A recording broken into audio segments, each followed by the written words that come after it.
Good morning. Welcome to the Celtic Way briefing live. It's Thursday, September the 15th, and it's the day after the night before. I'm Haggerty 10, Tony Haggerty, as you know by now, and I'm joined today by two people, as usual, Sean Martin at Sean Martin TCW and young Aidan C. Macdonald, as you can see from the name tag there. Sorry, Tony, can you just stand closer to the microphone there? Never asked me to step closer to the microphone. You might get the sharp end of my tongue. You don't want that, I promise. It's the morning after the night before. Celtic draw 1-1 in Warsaw against Shakhtar Donetsk. Match day 2. Lots of missed opportunities, but we'll get to that. I'll just draw your attention to the ticker tape running along at the bottom there. You know what I'm going to say. Subscribe to the Celtic Way and support top quality journalism covering the club you love. You get access to the website and all the YouTube pods. It's £1 for 2 months of full access. Join us. Hit that subscribe button. www.celticway.co.uk/subscribe. Now, gentlemen, a frustrating night, I think, Sean, for Celtic supporters. That game was there for the taking. Celtic got 1 point, but it should have been all 3. I agree with that. Aidan, you much the same, or do you think it was a point gained rather than 2 dropped? Nah, I definitely think it was 2 points dropped, unfortunately.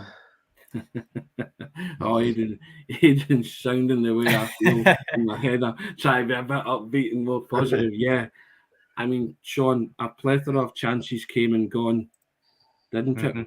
You know, we highlighted some of them.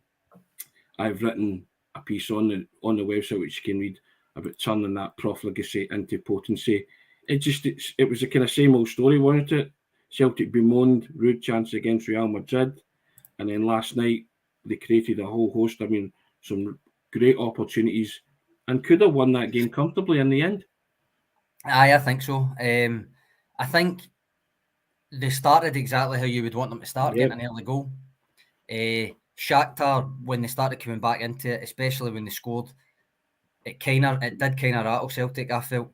They kind of lost their shape a wee bit, kind of lost not their confidence, but certainly that zip. But to their credit, I know Shakhtar scored again, but it was both offside and out the park, so you can't really legislate for that. How many 1 from 2? Aye. To Celtic's credit, though, I think they did recover from that momentary kind of spell of being put off their game a wee bit, and after that, especially after half time, I thought Celtic were very good value for a win. They ultimately didn't get it, obviously, but I think they've kind of had a look at underlying data, the eye test as well. I think it is 2 points dropped. I think they should have come away with a win. Aidan, I'm going to err on the side of caution and say I thought Celtic played well, and considering where they've come from, there we go. Ding, ding, ding. But you have to accept that as a positive in terms of the result. I said it was a must-win. I still feel it was a must-win game, but I do believe that Celtic's performance was one of the better ones in recent times. I thought Aidan would be the first to say, I think where we were a year ago. No, but it's the feeling of a lot of supporters, Sean. I'm only canvassing that, but as I said last week, I'm sick of hearing it. I know you're sick of hearing it. Where we were a year ago and stuff like that, because so much has happened since then. Take it as it was, and that was a game they should have won. So regardless, I know you think that as well, but regardless of where they were a year ago, to me, simply in a vacuum, that's another game they should have won. Sorry, Aidan, I interrupted there. Right, Aidan, you think we should have won that?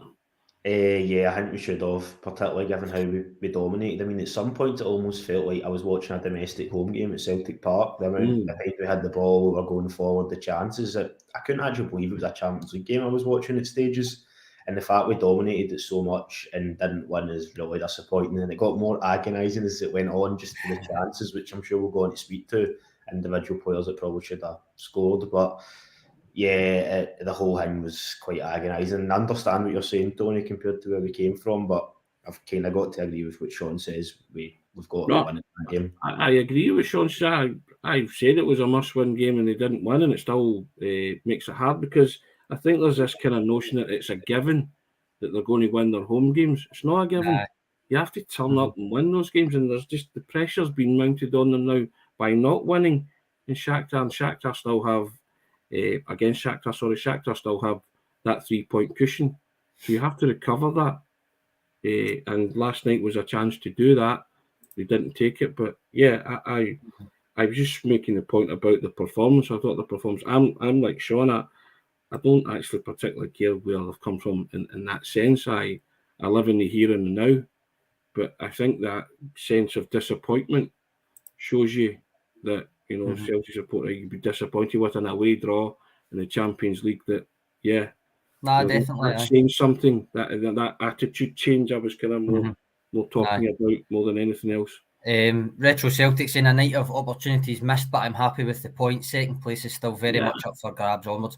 Now I think, where was it? Michael Ross, I think it was in the comments there, saying he believes that Shakhtar won't get any more points. Now, any more points is maybe a stretch, but now I think Celtic, without thinking of anybody else's campaign, because you know you're on your own race, all that kind of stuff, you really look at it, or I'm looking at it certainly as, you want Real Madrid to go into that last game against Celtic in the Bernabeu having taken maximum points, really.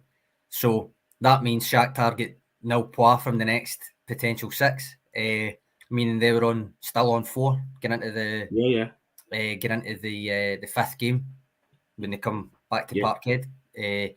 You could put the nail in their coffin at that point. Celtic, obviously, if they take 4 from 6 against Leipzig, I genuinely think that's get into that Bernabeu game. That would potentially be enough, but you can't, as you say, Tony, can't assume that they're going to take that. Leipzig have changed their manager, look a wee bit better. Real Madrid obviously beat them 2-0 last night, both goals in the last 10 minutes. So it's not going to be the downtrodden, wounded Leipzig that Shakhtar met. Yes, but nonetheless, as I said with Shakhtar, I said they were going to meet a Celtic team that was full of confidence and belief in their own ability. Leipzig weren't like that when they met them. Leipzig will meet that kind of Celtic, I think. Yeah, indeed. Now, Aidan, I'll ask you, anybody performance particularly impressed you last night? Probably an obvious one, but I thought Rio Hatate was really good. And I know he got to deflect the goal, but I thought particularly in that first 30 or so minutes, he just completely controlled the game. He just ran the show pretty much. Passing was excellent. The movement he was making was superb. So he was probably my man of the match overall, which I know Jota got. I don't know. That was a wee bit of a bone of contention with a lot of people online. But I also thought Jota did play quite well, to be fair. But Rio Hatate for me. I know he did get subbed, but he was the main man. Yeah. I mean, Tony, you gave Jota an 8, didn't you? In your, I did, but the reason I gave him an 8 was because I thought he came right onto a game. But again, another one who was guilty of missing a lot of chances. I gave Rio Hatate an 8 as well. I thought that a lot of decent individual performance, but nobody really stood out in that sense.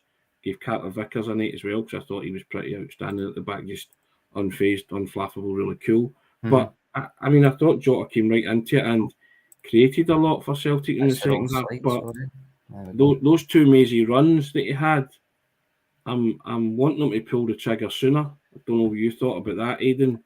I think he twice when he ran through, he had an opportunity to pull the trigger sooner before he opted to take an extra touch, and then it eventually hits it off the defender. I'm just asking you to be a wee bit more, clinical in that situation. Having created the opportunity for yourself. Sorry.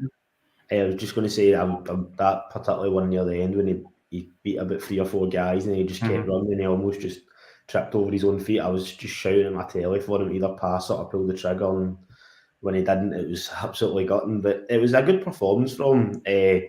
I thought sometimes he might have just held on at the ball a wee bit too long. But then I don't know if maybe that's him taking a bit of the pressure on his shoulders. Like, it's a big Champions League game, I want to go out and be the match winner for the team. So it's not a criticism of him, but maybe just the odd time he maybe could have released it a wee bit quicker. But then, you've seen some of the goals he scored already this season. I suppose you can't blame him for wanting to go himself and have a shot.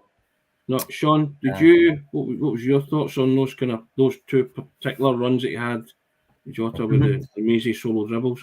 I think Aidan makes a good point. Maybe held on it a wee bit too long. I think in the first half, in particular, when he was on the right-hand side, Which I still, as I've said before, I think you get a lot out of him, whether he's left or right. I know people are a lot of people are set in stone now that he must be on the left, but I do think you get still quite a lot out of him on the right. I think maybe, and you've seen it against Real Madrid, when he decides to release the ball early, he can pick a really good pass when he wants to. Yeah.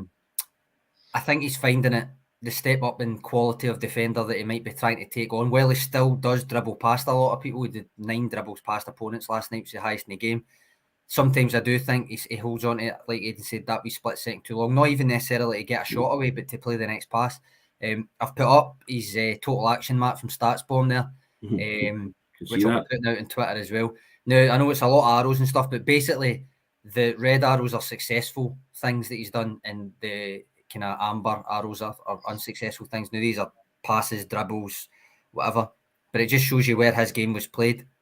Gives you a wee flavour of that. I've got another couple you could probably saw me putting up the Greg Taylor one by accident, but because that's the guy I was going to single out. I thought he had quite a good game. I thought he was up against it a wee bit with Shved, certainly in the first half, but I thought after the break that he became more of an attacking outlet, and Celtic made use of Greg Taylor, and he did. He's another one I felt come on to a right good game. There he goes, a lot of reds there. Apart from a wee bit over the right wing, which I remember him actually being away over there. He mostly on that left flank, slightly inverted, but maybe not quite as much as he would be domestically. Yeah, and speaking of chances, Sean and Aidan, it wasn't just Jota. Maeda was guilty of missing a couple, and also George's Giakoumakis.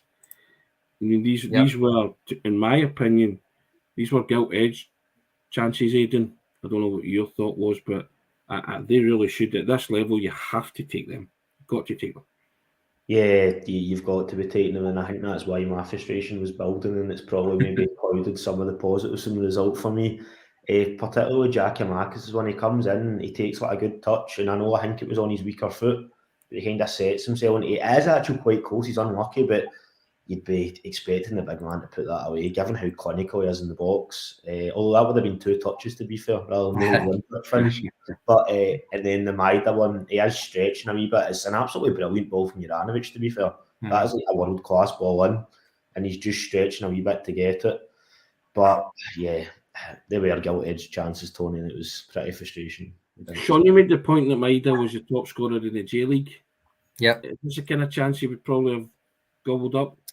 Potentially, aye. That chance of his was statistically the best chance of the game again, which is 2 matches in a row in the Champions League. He said that, I think. Yeah.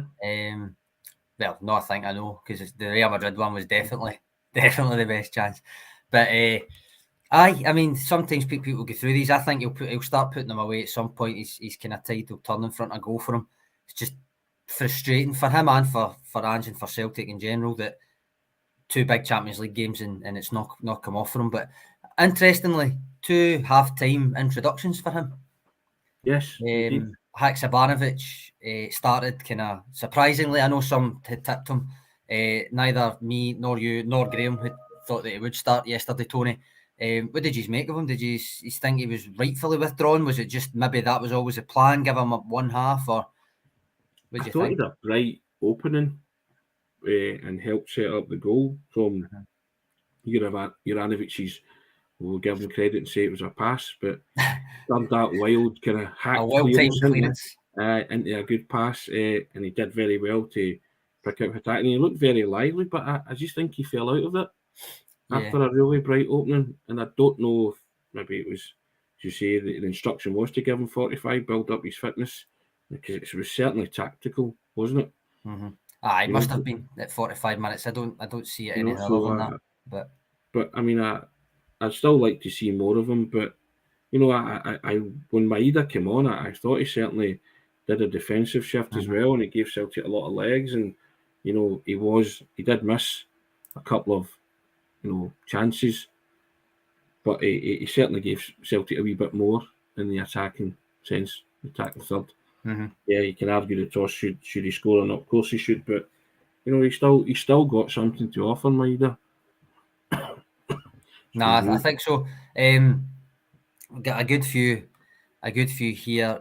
Where are we? Scott Anderson on my wavelength. Taylor's now a leader in that dressing room. If I say Tony, he'll have that armband at some point. The fates will align. Yes, indeed. You go with that, Aidan. Are you a Greg Taylor for captain at some point? Not just to clarify, Aidan, not to make him club captain, just that the fates will align one day.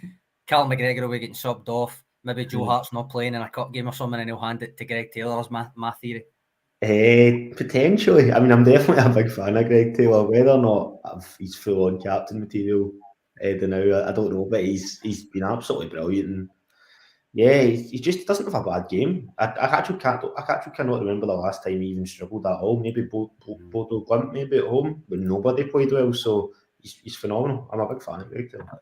I think if ever a player took on the mantle of someone coming in with Alexandro Bernabei breathing down your neck, it's Greg Taylor, isn't it? But I mean, he did it from kind of middle of last season, so it was nothing new. You know, he's upped his game since then, and we all know that there's no bigger fan of Greg Taylor than Sean Martin there. So the Greg Taylor #1 CSC there in the top left of your screen as I'm looking at it. But yeah, indeed. Now, Sean, anyone else you thought was you fucked up some of your graphics, or you? I'll bring up for your consideration 2 points on that Shakhtar goal that I saw kind of caused a bit of debate. First of all, how culpable do you find Callum McGregor for trying to essentially, not how I like to use the basketball phrase, jump in the passing lane, Tony? Yes. How culpable do you find him for trying that and it not coming off in that goal? And then secondly, do you think Joe Hart has to do better? I think both. I think you know that this team are a lightning quick counter-attacking team. And I think going to ground like that, you are leaving yourself. It's very uncharacteristic of Callum McGregor, to be fair. But I think once you do that and you don't win the ball, then you're up against it because they're racing past you at lightning speed. And the man who you don't want to get the ball gets the run on Juranovic, Mudryk. And I don't know what Joe Hart thought, but I don't know, he probably could have done better. And it was Joe Hart's reaction to me that said it all. He thought, I've been beaten here by something that I should save.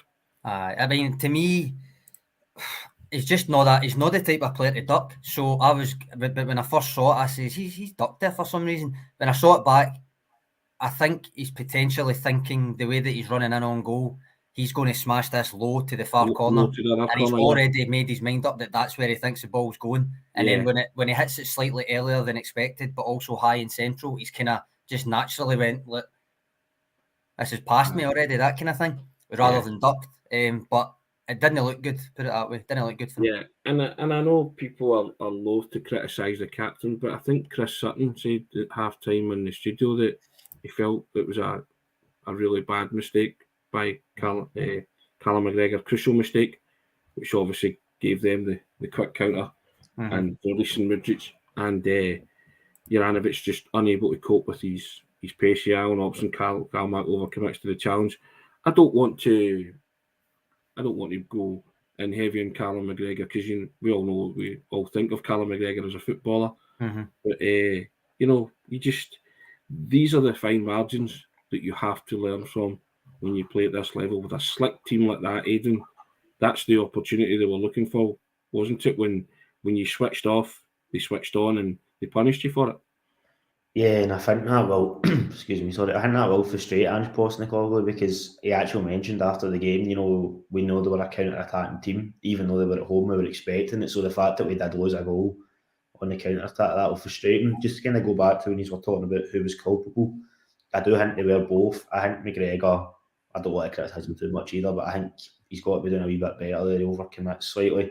Then with Joe Hart, yeah, he does kind of duck out the way. Don't get me wrong, the eyes put some amount of power behind it, but you would be thinking, Joe Hart, you've seen some of the saves he made, and he is traditionally a brave goalkeeper. The amount of time you'll see him, dive in, if our opposition players dive in, boot first, he'll be right down there trying to get the ball, or he's always coming to try and collect stuff. So the fact he ducked out the way was a bit disappointing. But yeah, I think the sort of goal we lost as well, it was quite poor. Because like I said, counter-attacks, Ange mentioned it himself, so he'll be disappointed at that. We were warned Sean Mudryk was a player Yep, I mean, as I said, Andrew Todos was on with us before it, British Ukrainian journalist, highlighted him specifically. Stuart Ross, when he scouted them for the website, done a whole section on having to nullify him. And I think that David Ferguson said a couple of comments in the in the comments, obviously, mentioning that no right back would have caught him. I don't find Juranovic culpable for that, really. I think he's correct. I think once that ball gets played through, it is just a foot race. Juranovic is no slouch, but Mudryk's just faster, just better at that point. David Gillespie saying there's a lot for Mudryk still to do after Callum McGregor's era. Thought he was excellent again overall, talking about Callum McGregor, obviously. I mean, despite that mistake, you gave him a 7 out of 10, Tony, didn't you? So you obviously agree. Yeah, of course. I think, it's one error, but it was a costly error because Celtic lost their way after that for 15 minutes and the half-time whistle couldn't come quick enough for them. And I think they were grateful for the half-time whistle that they weren't a goal down. So, and then bossed the second half, totally bossed the second half, and as we've spoken about, passed up all sorts of chances. So, yeah, but the manager talks about it. We have to be at our best for every minute of every game at this level, and that's fair comment. That's and when you do switch off like that, or you give teams an opportunity to counter-attack on you if they're a counter-attacking team, they will hurt you. But Celtic had the chance to, conversely, Celtic had the chance to hurt Real Madrid. They had the chance to hurt Shakhtar Donetsk and didn't take them. So that's the difference at this moment in time in terms of your points differential in the group. You are learning on the job, as they say, learning to cope with this level of pressure, this level of opponent. It's a real step up in class. But you are getting better. You can see that. And that augurs well for the future, and it gives you hope that they can actually make a fist of this group and qualify if they win their 2 games at home, and if they take it down to the wire, which looking at the way they've played in those 2 games, they're well capable of doing it. Well capable. But Ange Postecoglou mentioned that after the game, just that he said couldn't ask for more of them, really, more from them. He feels that they'll get their just rewards at some stage. It just wasn't last night. It wasn't against Real Madrid. I'm going to ask you about this, Aidan. I'll come to you first. More than a few comments about Aaron Moy. Couple of people suggesting he should start. A couple of people says he was really good when he came on. What did you make of his cameo, and what have you made of him in general?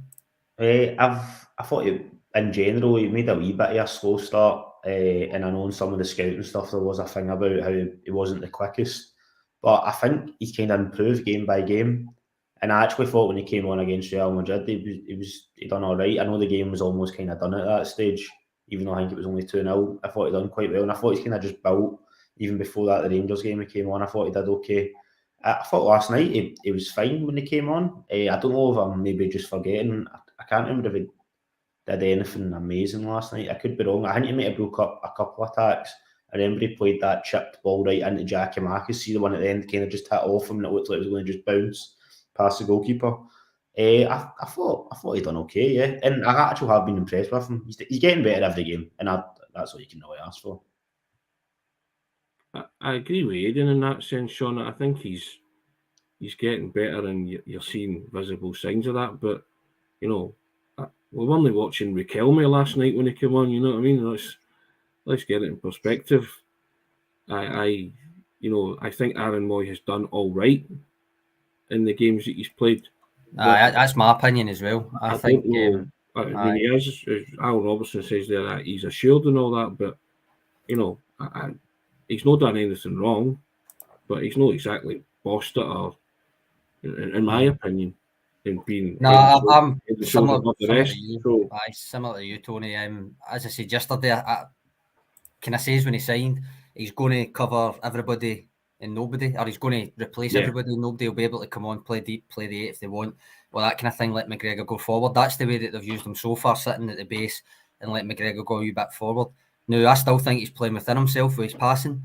That pass Aidan mentioned aside, that's his pass map I've put up, by the way. So pretty much most of his forward passes were either safe forward passes or unsuccessful forward passes. Now, that doesn't necessarily mean it was poor, because you've got to take that risk sometimes. But I do feel watching him, you're still not seeing that passing ability. Yet he's playing it too safe. Sometimes that's what he's going to do.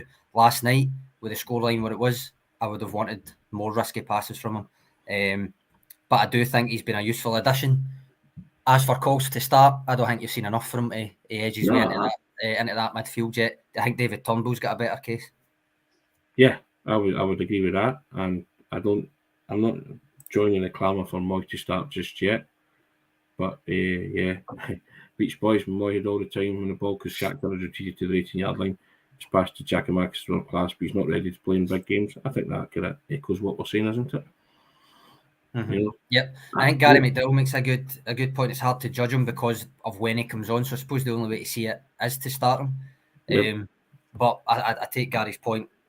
The situation in which you come onto the game sometimes influences the way that you're perceived as playing it. Now, obviously, I'm saying he's playing it maybe too safe for my liking, but if he's coming on and Celtic are winning, and really there's no need to be playing random risky passes, then can you blame him for playing it safe? Last night was 1-1. I wanted to see a wee bit more. Yeah. Going to flick this up. Negative Tony as per. I think you'll find I'm one of the most positive guys on this pod when we're talking about Celtic. Billy Boy, you don't watch it regularly enough then. But if you want to enlighten me as to how I'm being negative, I'll gladly address that. Aidan, my negative, I've been negative. Try to be positive, haven't I? I even... Answer honestly, Aidan. Don't let him intimidate. I even chided you because you said you were speaking like how I felt, but trying to be upbeat about everything. No, Tony, to be fair, you're always positive, and you were trying to kind of find some positivity in the performance as well earlier on. So, Thank you, David. You're always pretty positive. I'll ask you this, Aidan. 4 points from the next two against Leipzig, is that a bare minimum in order to try and qualify from this group? Do you think that's what Celtic need? Yeah, I think it is, to be honest, which is going to be very tough, and that was why I was kind of hoping we were going to win last night. Yep. So the Leipzig away game, not that I should say playing Leipzig at home, not that that's going to be an easy game either, but you'd think we'll get something out of that. So I was thinking if we'd won last night, then Leipzig away, kind of maybe not a free hit, but if you did get beat, it wouldn't be the worst. But now you need to go there and get a point, and it's going to be tough. And they've obviously a wee bit reinvigorated with a new manager. They beat Dortmund at the weekend. As Sean said, it took Madrid until 80 odd minutes to score against them last night. So, yeah, I think 4 points is the bare minimum, unfortunately, from those two games. I'm not saying we can't go and get them, because if we do play like we did last night, there's a chance that we could, but I just think we're not going to have as much time on the ball as we did last night, and they're going to be probably quite lethal when they do get in front of goal. Sean, I'll ask the same one of you. Do you think 4 would be good? Can they get 6? They can get 6, but I think if you get 4, that's still fine. I think there's a way that 3 is okay, but bit dodgy at that point. Well, I think to take Paul Cook's questions, many points realistically, they think we'll secure second. Well, they're on 1 just now. Say they do take 4 from the 2 games against Leipzig. You're looking, I think, based on last night and the fact it's a home game, you're looking to beat Shakhtar. So that puts you on 8. Get into that last Real Madrid game. I think that would be enough. At the very least, you're getting Europa League with that. But I think that could be enough. And you never know what will happen in the Bernabeu, Tony.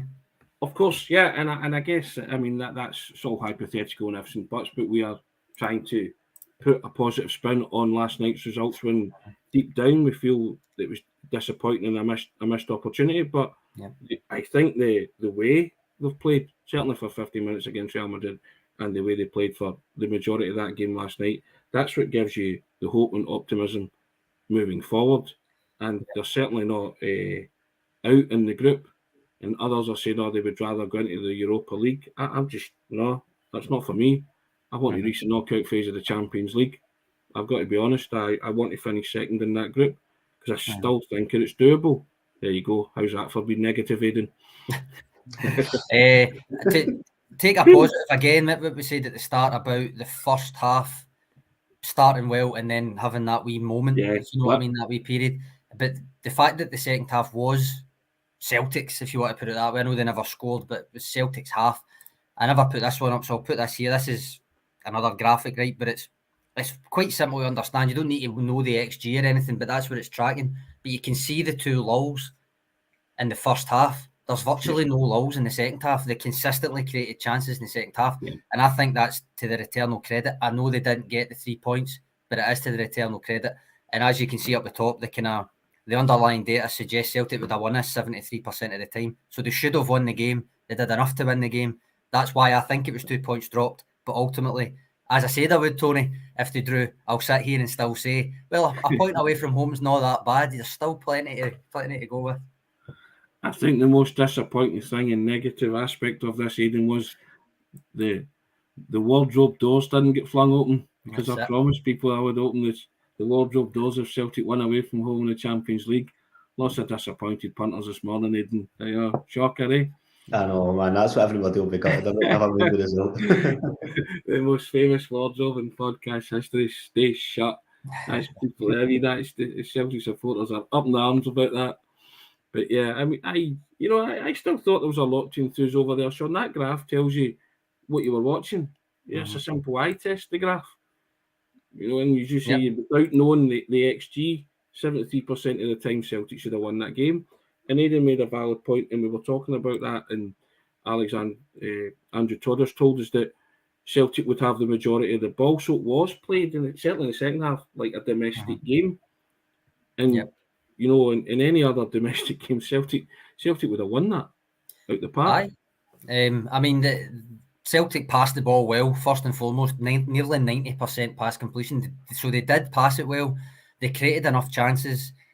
They had not the domestic level of possession. They had about 56%. Domestically, it's about 67%, but they still had more of the ball. So, again, to kind of, I think Ange Postecoglou's called it spot on in terms of you couldn't really ask for more except from the finishing again.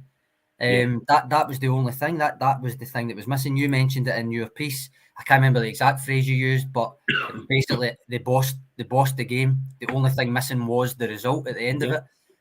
I agree with that. I think it's right. I think it's an accurate way to reflect on that game. And even when you think of Shakhtar, I wouldn't say they were clinical last night in the way that they were against Leipzig, because they only scored once. They had 5 shots, blah, blah, blah.